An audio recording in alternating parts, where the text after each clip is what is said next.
بسم الله الرحمن الرحيم. إن الحمد لله نحمده ونستعينه ونستغفره ونعوذ بالله من شرور أنفسنا وسيئات أعمالنا. من يهده الله فلا مضل له ومن يضلل فلا هادي له، وأشهد أن لا إله إلا الله وحده لا شريك له، وأشهد أن محمدا عبده ورسوله. يا أيها الذين آمنوا اتقوا الله حق تقاته ولا تموتن إلا وأنتم مسلمون. يا أيها الناس اتقوا ربكم الذي خلقكم من نفس واحدة وخلق منها زوجها وبث منهما رجالا كثيرا ونساء، واتقوا الله الذي تساءلون به والأرحام إن الله كان عليكم رقيبا. يا أيها الذين آمنوا اتقوا الله وقولوا قولا سديدا يصلح لكم أعمالكم ويغفر لكم ذنوبكم، ومن يطع الله ورسوله فقد فاز فوزا عظيما. أما بعد، فإن خير الحديث كتاب الله، وخير الهدي هدي محمد صلى الله عليه وسلم، وشر الأمور محدثاتها، وكل محدثة بدعة، وكل بدعة ضلالة، وكل ضلالة في النار. قال الله عز وجل بعد أعوذ بالله السميع العليم من الشيطان الرجيم. بسم الله الرحمن الرحيم. قاف والقرآن المجيد بل عجبوا أن جاءهم منذر منهم فقال الكافرون هذا شيء عجيب أإذا متنا وكنا ترابا ذلك رجع بعيد قد علمنا ما تنقص الأرض منهم وعندنا كتاب حفيظ بل كذبوا بالحق لما جاءهم فهم في أمر مريج أفلم ينظروا إلى السماء فوقهم كيف بنيناها وزيناها وما لها من فروج والأرض مددناها وألقينا فيها رواسي وأنبتنا فيها من كل زوج بهيج تبصرة وذكرى لكل عبد منيب ونزلنا من السماء ماء مباركا فأنبتنا به جنات وحب الحصيد والنخل باسقات لها طلع نضيد رزقا للعباد وأحيينا به بلدة ميتا كذلك الخروج كذبت قبلهم قوم نوح وأصحاب الرس وثمود وعاد وفرعون وإخوان لوط وأصحاب الأيكة وقوم تبع كل كذب الرسل فحق وعيد أفعينا بالخلق الأول بل هم في لبس من خلق جديد ولقد خلقنا الإنسان ونعلم ما توسوس به نفسه ونحن أقرب إليه من حبل الوريد إذ يتلقى المتلقيان عن اليمين وعن الشمال قعيد ما يلفظ من قول إلا لديه رقيب عتيد إلى آخر السورة. عزیزان ملت، بزرگان گرامی، معزز خواتین حضرات، میں سب سے پہلے اپنے آپ کو اور اس کے بعد آپ سب لوگوں کو اللہ تعالیٰ سے ڈرنے کی تلقین کرتا ہوں. اور جو انسان اللہ تعالیٰ سے ڈر جاتا ہے، رب کائنات اسے جو انگنت لا تعداد بے شمار انعامات عطا فرماتے ہیں، ان میں سے کائنات کا سب سے عظیم انعام علم بھی ہے. آج 8 ذی القعدہ 1445 ہجری، دوسری طرف 17 مئی 2024 عیسوی ہے، اور آپ کے علاقے کی اس مسجد ابو بکر، ہمارے شمال مغربی سرحدی صوبے خیبر پختونخوا میں علاقہ مقول میں جو آپ نے مجھے دعوت دی، میرا آج کا موضوع علم اور اہل علم کی شان ہے. آگے بڑھنے سے قبل میں آپ کی خدمت میں خصوصی طور پر گزارش کروں گا کہ میری گفتگو میں راغنی، چاشنی، لطف، مزہ یہ بالکل نہیں ہوگا. سیدھی سیدھی باتیں ہیں. جمعے کا مقصد، بلکہ مساجد کے اندر کوئی بھی دینی اور دعوتی پروگرام ہے، اس کا مقصد راغنی، چاشنی، لطف، مزہ نہیں ہوتا، بلکہ مقصد یہ ہوتا ہے کہ ہمیں ایک شعور ملے، ایک سبق ملے، ہمیں کچھ حاصل ہو. آغاز میں نبی رحمت صلی اللہ علیہ وآلہ وسلم کی ایک حدیث آپ کی خدمت میں رکھ رہا ہوں۔ کائنات کے امام صلی اللہ علیہ وسلم نے ارشاد فرمایا، من سلک طریقا یلتمس فیہ علما سہل اللہ لہ بہ طریقا الی الجنہ۔ جو انسان علم حاصل کرنے کے راستے پر چلتا ہے، اللہ تعالی اس کے لیے جنت کا راستہ آسان فرما دیتے ہیں۔ اس کا مطلب کیا ہوا کہ جنت کی طرف جانے کا واحد راستہ وہ علم ہے۔ وقت نے اجازت دی تو اختتام پر آپ کو یہ سمجھاؤں گا کہ حقیقی علم کہتے کسے، اور اس علم کی کتنی اقسام ہیں، اور اس حوالے سے میری اور آپ کی ذمہ داری کیا ہے۔ اس سے پتہ یہ چلا کہ علم جنت کا راستہ ہے۔ دوسری حدیث سنیے، کائنات کے امام صلی اللہ علیہ وسلم نے ارشاد فرمایا، من یرد اللہ بہ خیرا یفقہہ فی الدین۔ رب کائنات جس انسان کے ساتھ بھلائی کا ارادہ کرنا چاہتے ہیں، اللہ تعالیٰ اسے دین کا فہم عطا فرما دیتے ہیں۔ اس سے پتہ کیا چلا کہ اگر میں اور آپ یہ چاہتے ہیں کہ میرا اللہ ہمارے ساتھ راضی ہو، تو ہمیں علم کے حصول کے لیے کوشش کرنی چاہیے۔ اور آگے بڑھیے، آقا علیہ الصلوۃ والسلام کا ایک اور فرمان، فرمایا فضل العالم علی العابد کفضلی علی ادناکم۔ فرمایا ایک سچا اور حقیقی عالم دین، اس کی فضیلت ایسے ہی ہے جیسے کائنات کے امام صلی اللہ علیہ وسلم کی ایک عام آدمی پر فضیلت ہوتی ہے۔ اور سنیے، سنن ترمذی میں حدیث مبارکہ ہے، نبی رحمت صلی اللہ علیہ وآلہ وسلم نے ارشاد فرمایا، ان اللہ وملائکتہ واہل السماوات والارضین حتی النملة فی جحرها وحتی الحوت لا یصلون علی معلم الناس الخیر۔ فرمایا اللہ، اس کے فرشتے، آسمان میں جتنی مخلوق موجود ہے، ساری کی ساری زمینیں، یہاں تک کہ چونٹیاں اپنے بلوں میں اور مچھلیاں سمندر کے سینوں میں، فرمایا وہ ساری کی ساری اللہ اور اس کے فرشتے علم والے شخص پر رحمتیں نازل کرتے ہیں، جو شخص علم سکھاتا ہے، لوگوں کو بھلائی کی تعلیم دیتا ہے، کائنات کا ایک ایک ذرہ اس انسان کے لیے اللہ کی بارگاہ میں دعا کرتا ہے۔ کیا خیال ہے جی؟ کسی ڈاکٹر، انجینئر، پروفیسر، صحافی، وکیل، چارٹرڈ اکاؤنٹنٹ، کمیشن آفیسر، کسی جج اور کسی اور شعبے کے ساتھ منسلک انسان کے پاس یہ اعزاز ہے کہ کائنات کا ذرہ ذرہ اس کے لیے اللہ کی بارگاہ میں رحمت کی دعا کرتا ہو۔ اور سنیے، سنن ترمذی بھی حدیث ہے، نبی رحمت صلی اللہ علیہ وسلم نے ارشاد فرمایا، الا ان الدنیا ملعونہ۔ نہیں بتایا ہمیں کسی نے آج تک، فرمایا خبردار رہو، یہ دنیا ملعون ہے۔ جو انسان اس دنیا کے چکر میں پڑ گیا، آخرت کو فراموش کر گیا، اس کو ان الفاظ پر غور کرنا چاہیے۔ فرمایا ملعون ما فیہا، اس دنیا میں جو کچھ ہے وہ بھی ملعون ہے، الا ذکر اللہ وما والہ وعالم او متعلم۔ صرف چار چیزیں اس لعنت سے بچی ہوئی ہیں۔ سب سے پہلے اللہ کا ذکر، اور دوسری چیز جو اللہ کے ذکر کے ساتھ جڑی ہوئی ہے، اور تیسرا وہ شخص جس کو اللہ نے علم عطا فرمایا، عالم دین، اور چوتھا وہ شخص جو کسی عالم دین کے قدموں میں جا کر علم حاصل کرتا ہے۔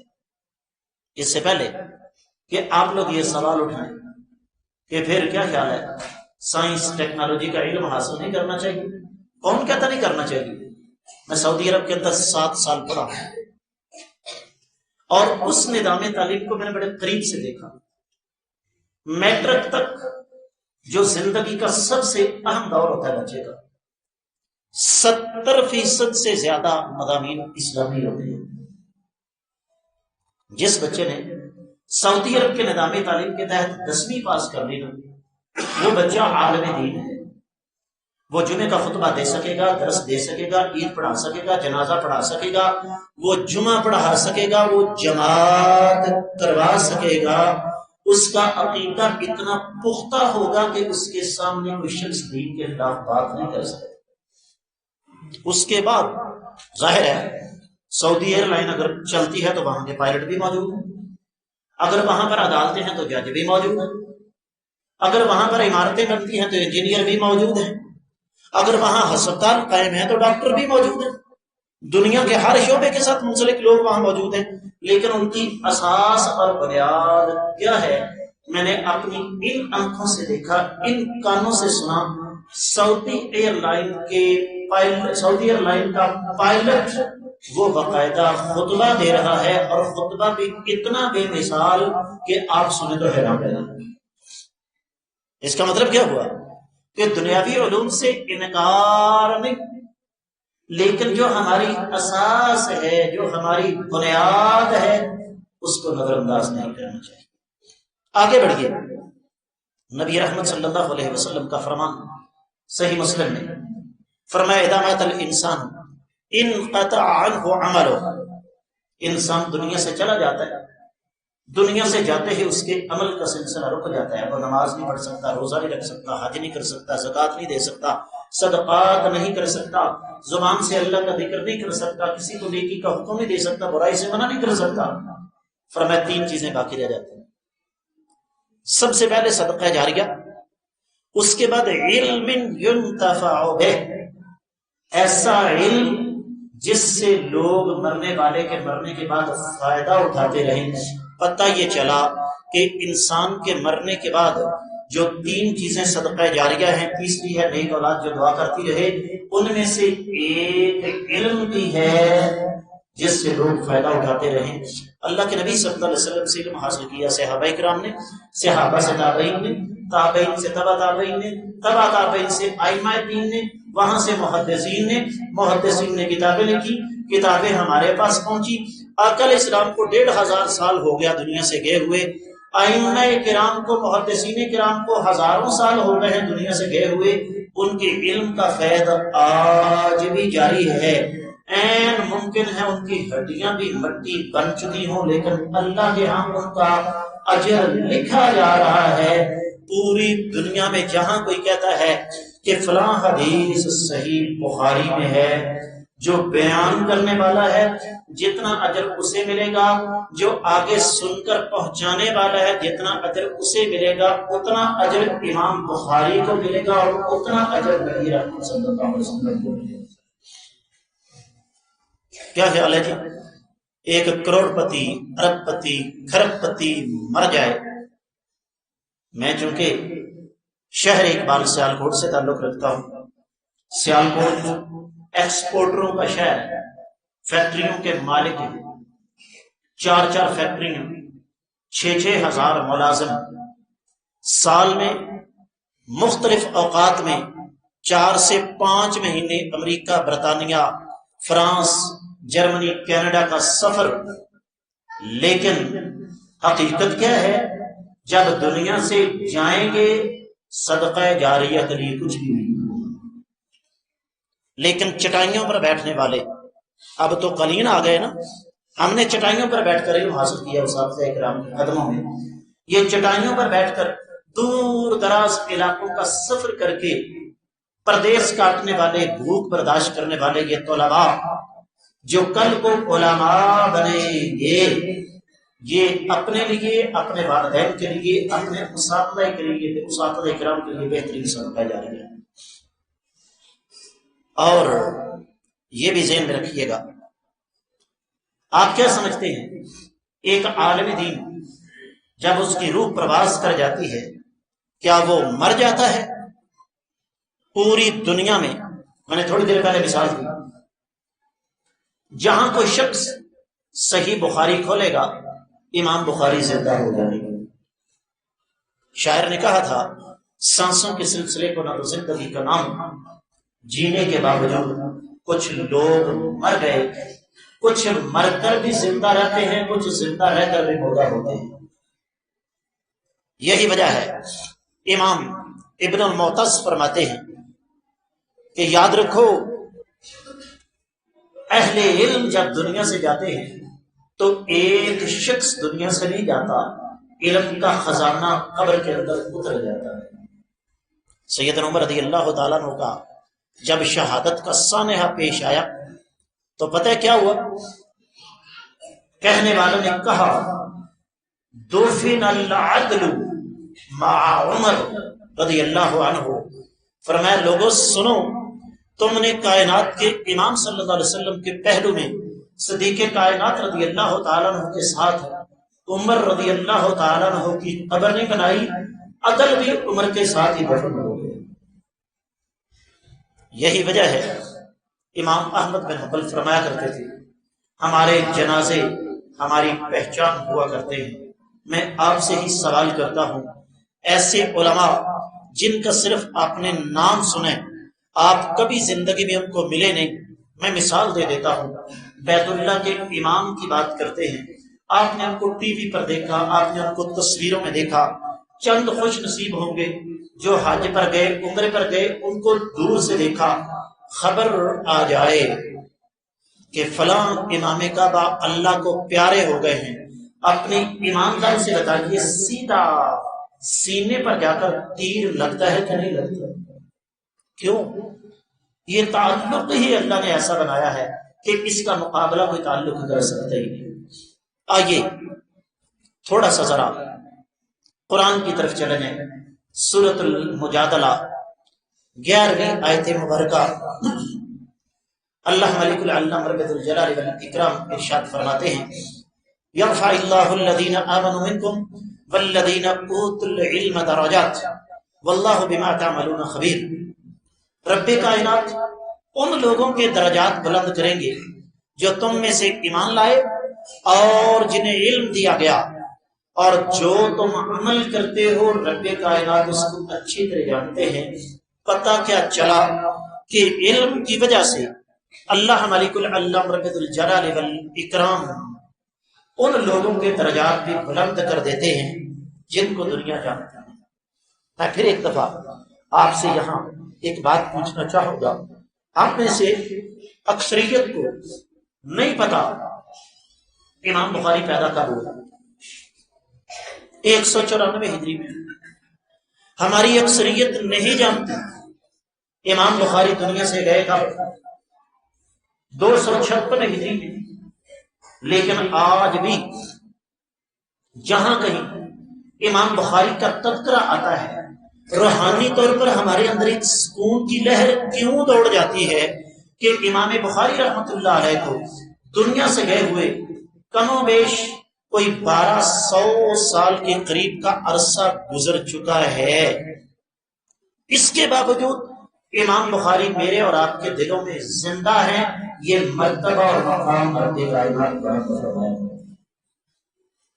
آگے بڑھیے، اختصار کرتا ہوں، دلائل کو اگر تفصیلات میں جا کر بیان کروں تو پھر اختصار کا دامن ہاتھ سے چھوٹ جائے گا۔ نبی کریم صلی اللہ علیہ وسلم کی ایک حدیث سنن ابی داؤد میں آپ نے فرمایا ان العلماء ورثۃ الانبیاء، علماء کرام نبیوں کے وارث ہیں۔ کسی ڈاکٹر، کسی انجینئر، کسی پروفیسر، کسی صحافی، کسی جج، کسی وکیل، کسی چارٹرڈ اکاؤنٹنٹ، کسی کمیشن آفیسر، کسی پولیس افسر کو میرے آقا علیہ الصلوۃ والسلام نے اپنا وارث قرار نہیں دیا، اور فرمایا سنو، علماء کرام کی وراثت درم و دینار نہیں ہوتی، سیم و زن کے خزانے نہیں ہوتے، بلکہ انبیاء علیہ الصلوۃ والسلام کی اصل وراثت علم ہوتا ہے۔ جس کو یہ علم مل گیا اس کو رب کائنات نے وافر حصہ عطا فرما دیا۔ یہ اگر بند کر دیں تو زیادہ بہتر ہے۔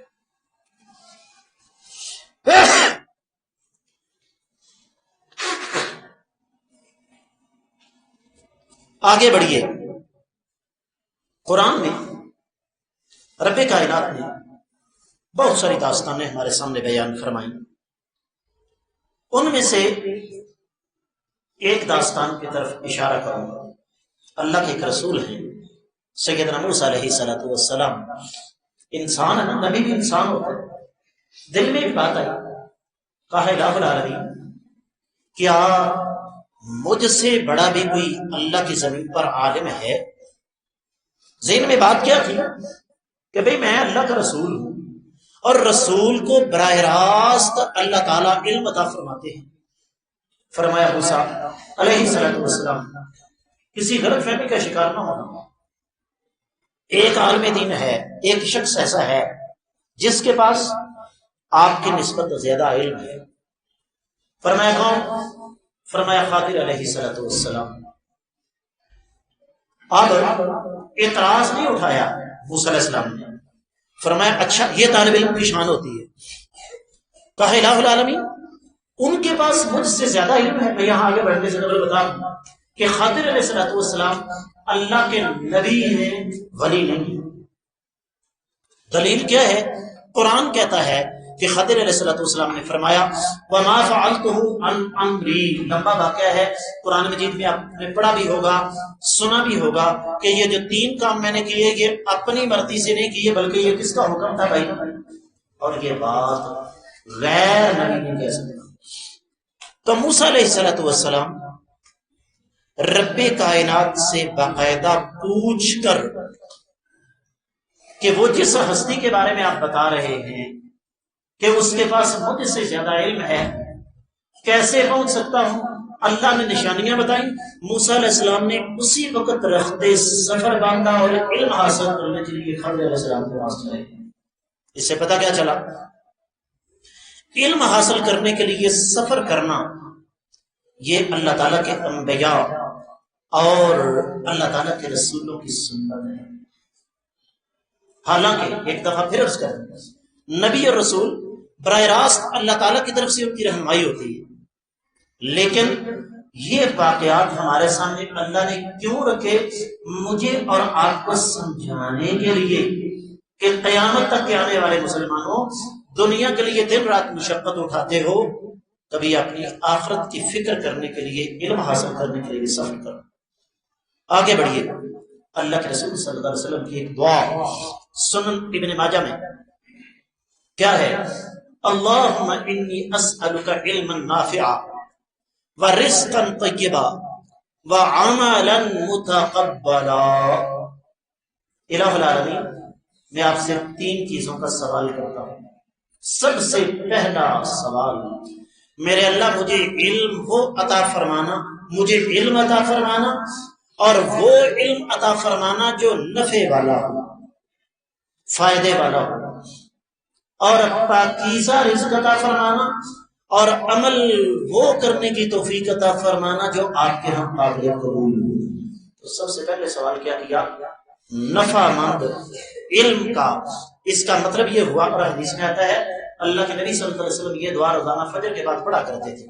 اس سے پتہ کیا چلا کہ علم کا حصول ایک اللہ تعالیٰ کا اتنا بڑا انعام ہے کہ نبی علیہ السلام جو کائنات کے امام ہیں وہ بھی دعا فرماتے ہیں۔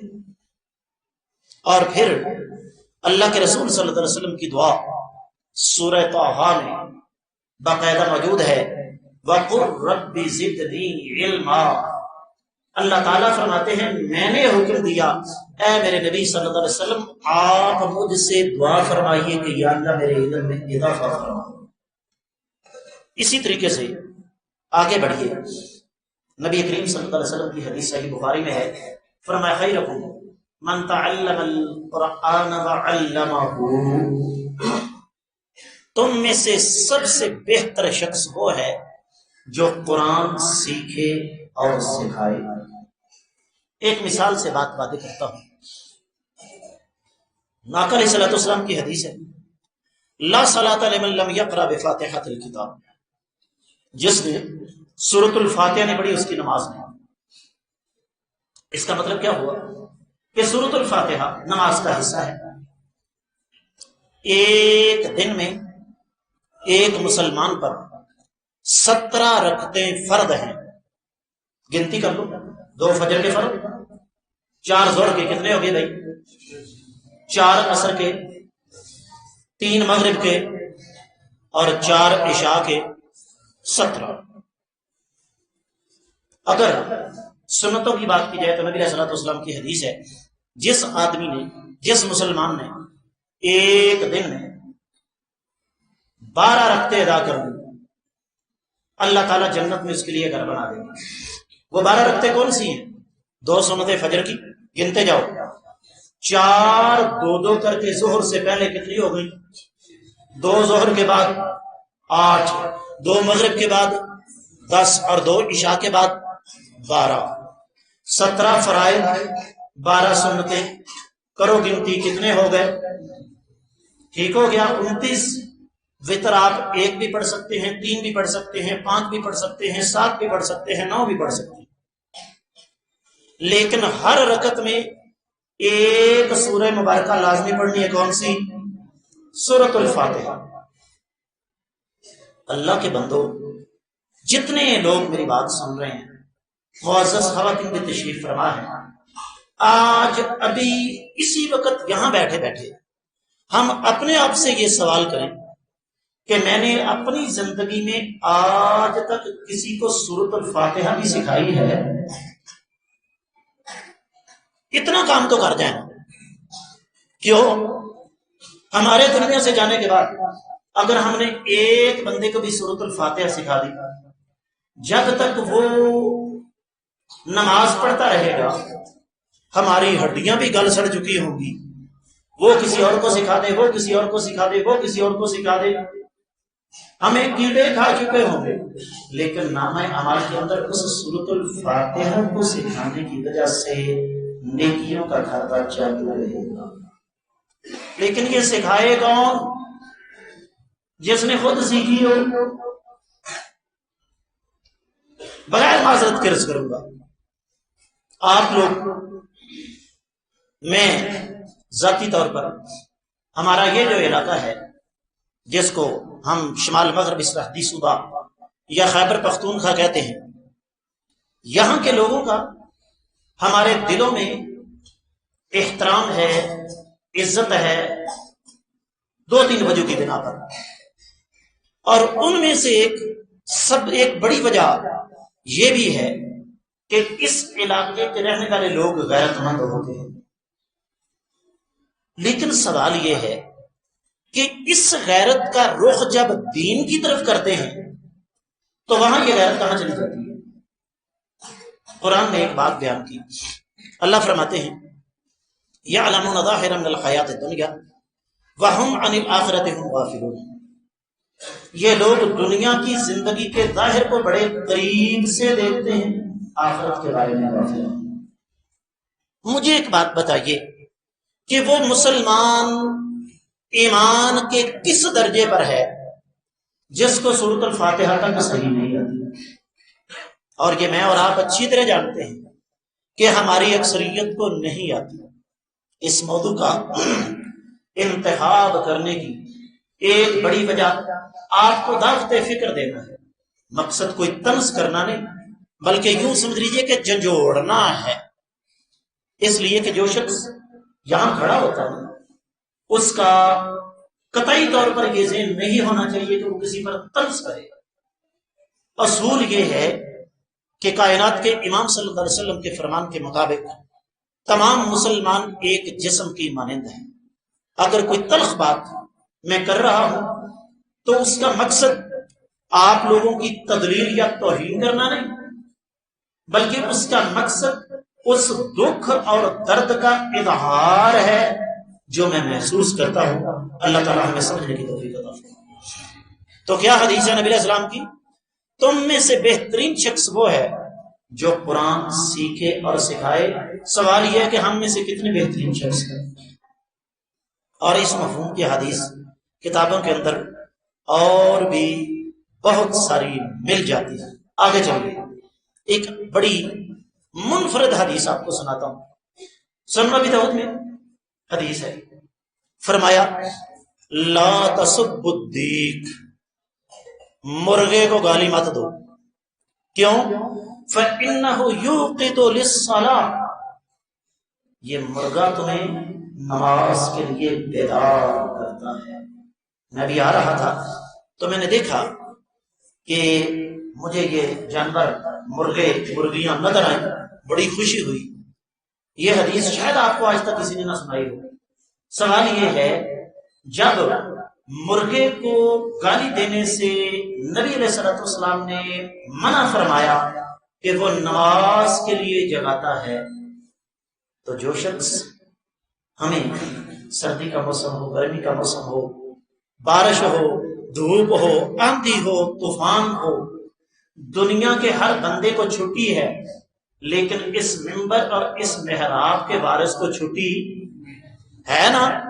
تو وہ جب ہمیں جگاتا ہے خواب غفلت سے, اوے اللہ کے بندو رزق کے پیچھے بھاگ رہے ہو, مانڈا صاحب جملہ نوٹ کیجئے گا, رزق کے پیچھے بھاگ رہے ہو, رزق کو چھوڑ کر رازق کے پیچھے بھاگنا شروع کرو, اللہ رزق کے دروازے خود بخود کھول دے. مرغے کو گالی دی جا سکتی, تو ہمیں خواب غفلت سے بیدار کرنے والا شخص ایک عالم دین, کیا اس کو گالی دی جا سکتی ہے؟ اگر مرغے کا مرتبہ اور مقام اللہ کے نبی صلی اللہ علیہ وسلم کے نزدیک اتنا زیادہ ہے, تو ایک میرا بیٹا, آپ کا بیٹا, میرا بھائی, آپ کا بھائی دین کا علم حاصل کرے, مصلی پر کھڑا ہو, ممبر پر کھڑا ہو, سپیکر کے سامنے کھڑا ہو کر اذان کہے, ہمیں خواب غفلت سے بیدار کرے, تو ایک جانور کے مقابلے میں اس کا درجہ کتنا ہوگا. ضمناً ایک مثال یاد آ گئی, آپ کی خدمت میں رکھ دیتا ہوں. میں اور آپ اچھی طرح جانتے ہیں کہ نبی علیہ السلام کا فرمان ہے, میری گزارش ہوگی دروازے کے سامنے کم از کم 10 سے 12 بھائی بیٹھے ہیں, یہ یہاں سے اٹھ جائے. یہ اندر کی بات کر رہا ہوں, باہر نہیں, اندر کی بات کر رہا ہوں. یہ جو بھائی یہاں بیٹھے ہو, یہ کالے کپڑوں والا میرا بیٹا, یہ آپ کے ساتھ جو بھائی بیٹھے ہو نا, یہ یہاں سے اٹھ جائیں ذرا, آپ کی نواز آگے آ جائیے, بڑی جگہ آگے اٹھ کے آ جائیے, ادھر بڑی جگہ. یاد رکھیے یہ بھی اللہ کے رسول صلی اللہ علیہ وسلم کا فرمان ہے. فرمایا ہے جو اپنے مسلمان بھائی کے لیے آسانی پیدا کرے گا, رب کائنات اسے دنیا اور آخرت میں آسانیاں مہیا کرے گا. یہ بیماری ہم پنجابیوں کے اندر ہے. کبھی جائیں نا لاہور, گجرانوالہ, سیالکوٹ, تو چاند گڑھ والے کو پتہ میں یہاں سے نہیں گزر سکتا, وہ اگلا پہیا پھنسا کے کھڑا رہے گا کہ میں تو نہیں گزر سکتا, دوسرے کیوں گزرے. اس فکر کو, اس سوچ کو ختم کریں, دوسروں کے لیے آسانیاں پیدا کریں. میں سال میں 1-2 مرتبہ یہاں آپ کے علاقے میں آتا ہوں. حقیقت بات یہ ہے کہ آپ بھائیوں کا مجموعی طور پر رویہ, آپ کا اخلاق وہ اس قسم کا ہوتا ہے کہ دل سے دعائیں نکلتی ہیں کہ اللہ رب العزت ان کو دین اور دنیا کی کامیابی عطا فرمائے. بات دور نہ چلی جائے, ایک مسئلہ میں آپ سے ہی پوچھتا ہوں, سادہ سا مسئلہ. کتا اگر برتن میں منہ ڈال جائے, اس کو پاک کرنے کے لیے پانی کے ساتھ کتنی مرتبہ دھونا جی؟ 7 مرتبہ, اور 1 دفعہ مٹی کے ساتھ, ہے نا. اتنا نجس, اتنا پلید, اتنا ناپاک جانور ہے. اور میں آپ کو یہ بھی بتا دوں کہ جہاں جا کے سائنس اپنی تحقیق آج پیش کرتی ہے, سنت وہاں پہلے کھڑی ہوتی ہے سامنے. ہم نے پڑھا ہی کوئی نہیں. انگریز نے کیا کیا, ایک برتن کتے کو سلوایا, اب جا کر خوردبین کے ذریعے, مائکروسکوپ کے ذریعے اس برتن کا جائزہ لیا, پتا چلا کہ اس میں نا 2 قسم کے زہریلے جراثیم پیدا ہو چکے ہیں. ایک دفعہ برتن کو دھویا پانی سے, ایک قسم کے جراثیم کم ہو گئے, دوسری دفعہ دھویا اور کم, تیسری دفعہ اور کم, 7ویں مرتبہ دھویا تو وہ سارے کے سارے جراثیم ایک قسم کے ختم ہو گئے. دوسری قسم کے جراثیم ختم نہیں ہوئے, اس نے مٹی کے ساتھ اسے رکھا تو وہ بھی ختم ہو گئے.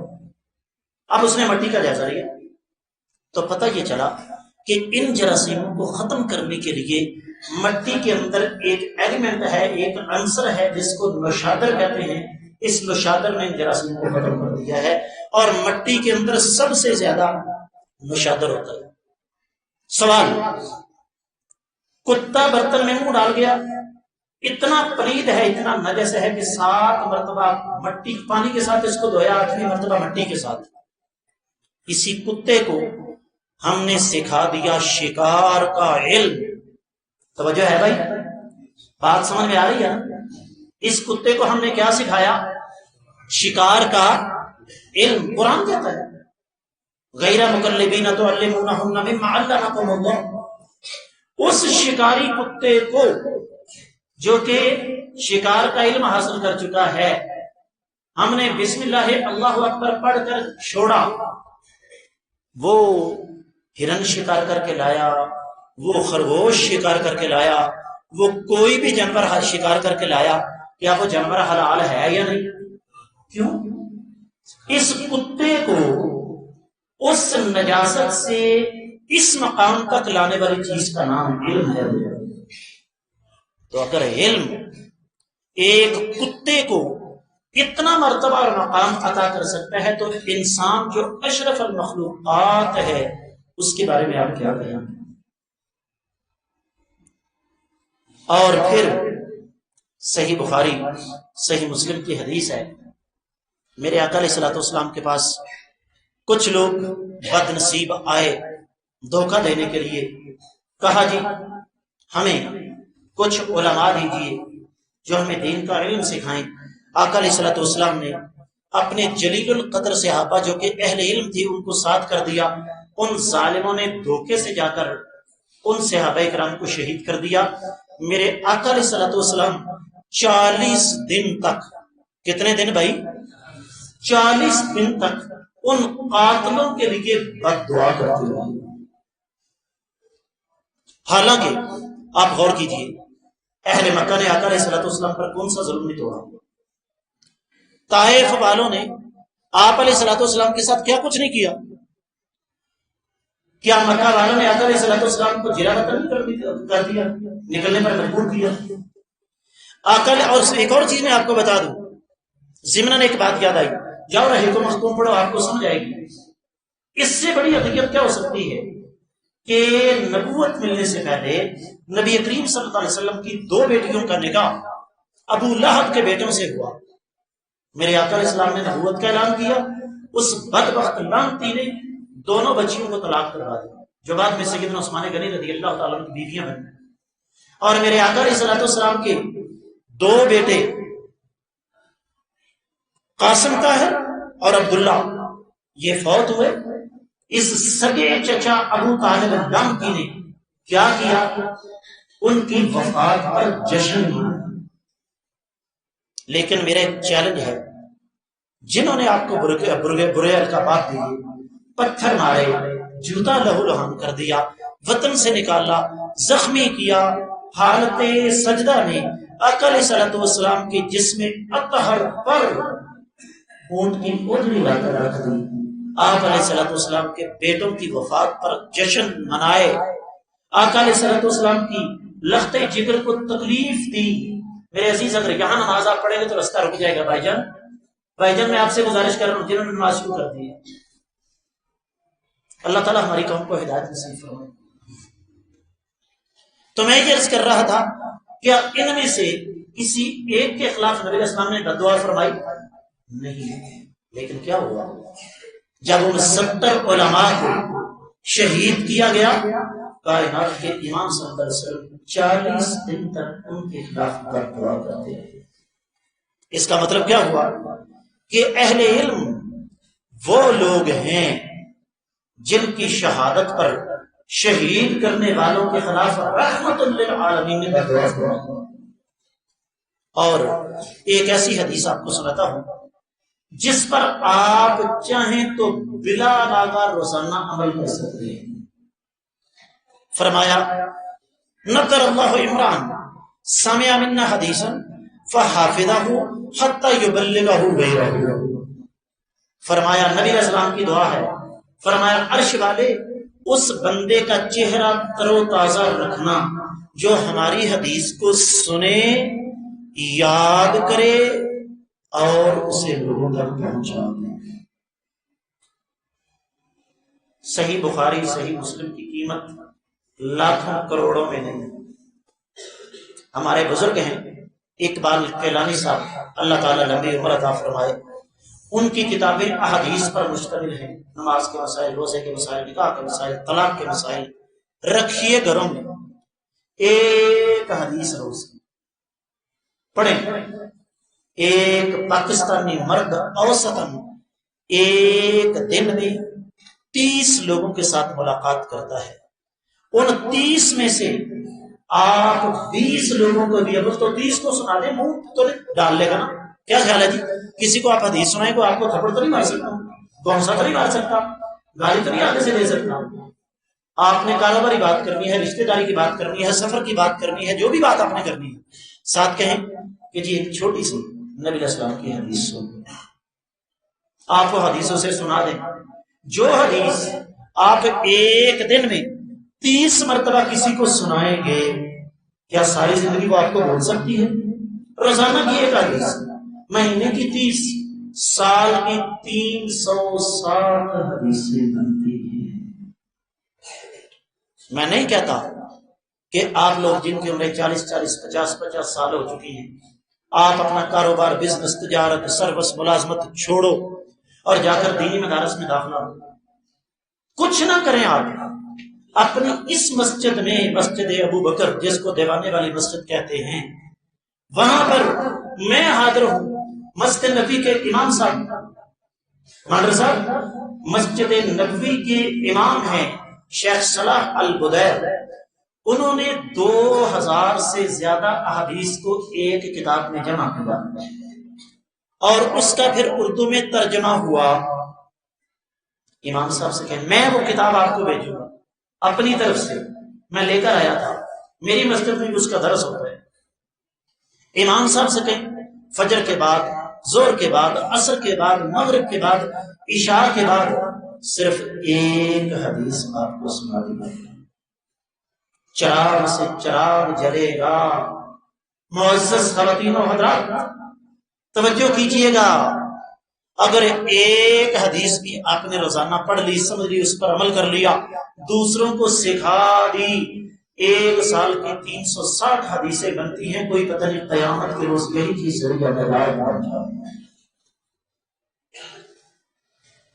بات کو اختتام کی طرف لے جاتے ہیں. بہت کچھ اپنے ساتھ لے کر واپس جا رہا ہوں. موضوع بہت طویل ہے لیکن آخری 2 منٹ میرے پاس ہیں. علم 2 قسم کا ہے. نبی کریم صلی اللہ علیہ وسلم نے ارشاد فرمایا طالب العلم فریضۃ علی کل مسلم. علم حاصل کرنا ہر مسلمان پر فرض ہے. اور علم 2 قسم کا ہے. ایک ہے عام علم، استنجا ہر بندے نے کرنا ہے، وضو ہر بندے نے کرنا ہے، غسل ہر بندے نے کرنا ہے، 5 وقت کی نماز ہر مسلمان پر فرض ہے. حید و نفاس کے مسائل ہر مسلمان عورت کے ساتھ جڑے ہوئے ہیں. یہ ہے عمومی علم، یہ ہر مسلمان کو حاصل کرنا چاہیے. ایک ہے گہرا علم. حج ایک مسلمان پر زندگی میں کتنی مرتبہ فرض ہے جی؟ 1 مرتبہ فرض ہے. اگر آپ کو حج کے مسائل نہیں آتے کوئی مسئلہ نہیں. وراثت، ایک آدمی فوت ہو گیا، 2 بیویاں، 6 بیٹے اور 10 بیٹیاں، والدین بھی زندہ ہیں، اس کی وراثت کیسے تقسیم ہوگی قرآن کے اصولوں کے مطابق؟ اگر آپ کو اس کا علم نہیں ہے تو کوئی حیرت والی بات نہیں. قرآن کے فاسألوا اہل الذکر ان کنتم لا تعلمون. اگر تمہیں علم نہیں ہے تو علماء سے جا کر سوال نہیں. تو یہ جو عام علم ہے، بات لمبی نہ ہو جائے. میں سعودی عرب میں تھا، مجھے ایک طالب علم ملا 3ری کلاس کا. کس کلاس کا بھائی؟ میں نے اسے پوچھا کم انواع التوحید یا ولد، اے بچے مجھے بتاؤ کہ توحید کی کتنی قسمیں ہیں. اپنی ایمانداری سے بتائیے، ہمارے اہم پاس کو معلوم ہے نہیں نا؟ جن کو کاروبار کرتے ہوئے داڑیاں سفید ہو گئی ان کو پتا ہے. 3ری کلاس کا طالب علم، میں نے اس سے پوچھا کم انواع التوحید، اس نے ایک لمحے کی تاخیر کے بغیر مجھے بتا دیا 3 قسمیں. یہ چیز اپنے اندر پیدا کرو. یاد رکھیے یہ علم آپ کو کسی کالج میں، کسی یونیورسٹی میں، کسی گورنمنٹ کے کسی پرائیویٹ اسکول میں نہیں ملے گا۔ اس علم کو حاصل کرنے کے لیے چٹائیوں پر بیٹھنا پڑے گا، اس علم کو حاصل کرنے کے لیے علماء کے پاس بیٹھنا پڑے گا، اس علم کو حاصل کرنے کے لیے اپنے بچوں کو پھر مدارس کے کھانے کھلانا پڑیں گے، اس علم کو حاصل کرنے کے لیے پھر اپنے بچوں کو جدا کرنا پڑے گا۔ ذاتی بات عرض کر دوں اختتام پر، 13.5 سال کا بچہ کیا اوقات ہوتی ہے اس کی؟ 13.5 سال کی عمر میں گھر سے نکلا، 6 سال لاہور علم حاصل کیا، اور یقین جانیے کہ ان 6 سالوں کے دوران مجھے 6 دفعہ کسی نے پوچھا نہیں کہ بیٹا کہاں ہو، کوئی بات نہیں، اس اللہ کی مہربانی مدینہ منورہ داخلہ ہو گیا، 7 سال وہاں اللہ نے علم حاصل کرنے کا موقع دیا، 6 سال مسجد نبی میں درس دیے۔ جب 13 سال کے بعد گھر پہنچا، یقین جانیے میرے محلے داروں کو پتہ نہیں تھا کہ میں کون ہوں، سچی بات آپ کو بتا رہا ہوں۔ مسجد کے پاس آ کے میں اپنی گاڑی سے اترا، میرا بچپن کا ساتھی مسجد کے دروازے پر کھڑا ہے، اپنے ساتھی سے آہستہ سے کہتا ہے ذرا دسیے نا جو عبدالرزاق کیا ہے۔ یقین جانیے آنکھوں سے آنسو آ گیا، میں نے کہا یا اللہ تیرے دین کی خاطر 13 سال پردیس کاٹا ہے، پہچان تک ختم ہو گئی ہے، یا اللہ یہ جو 13 سال میں نے قوم کی روٹیاں کھائی ہیں، بھائی میں اور آپ ہی دیتے ہیں نا دینی مدارس کو، دینی مدارس کی تو فیکٹریاں تو نہیں چلتی، کیا خیال ہے جی؟ ان کے کوئی 10 12 15 مربع زمین تو نہیں ہوتی نا، میرے اور آپ کے احتیاط سے دینی مدارس چلتے ہیں۔ میں نے کہا یا اللہ یہ جو 13 سال قوم کی روٹیاں کھائی ہے، تیری بارگاہ میں دعا ہے اس علم کو آگے پھیلانے کی توفیق دینا۔ یہی پیغام لے کر میں آپ کی خدمت میں حاضر ہوا تھا، اللہ کی بارگاہ میں دعا ہے اللہ رب العزت ہم سب کو علم حاصل کرنے کی توفیق عطا فرمائے، اور اللہ تعالی ہم سب کو علم نافع عطا فرمائے، اللہ تعالی ہمیں علماء کی اور اہل علم کی قدر کرنے کی توفیق عطا فرمائے۔ جتنے معزز خواتین و حضرات تک میری آواز جا رہی ہے، رب کائنات سب کے دلوں کو قرآن و سنت کی روشنی سے منور فرما دے۔ اللہ تعالیٰ ہمیں اپنا محاسبہ خود کرنے کی توفیق عطا فرمائے۔ جو کچھ میں نے عرض کی اس میں کوئی ہے تو اللہ کی طرف سے ہے، کوئی خامی ہے تو میرے اور شیطان کی طرف سے ہے، اللہ تعالیٰ ہماری کمی کوتاہی کو معاف فرما دے۔ اقول قولی ھذا وآخر دعوانا ان الحمد للہ رب العالمین۔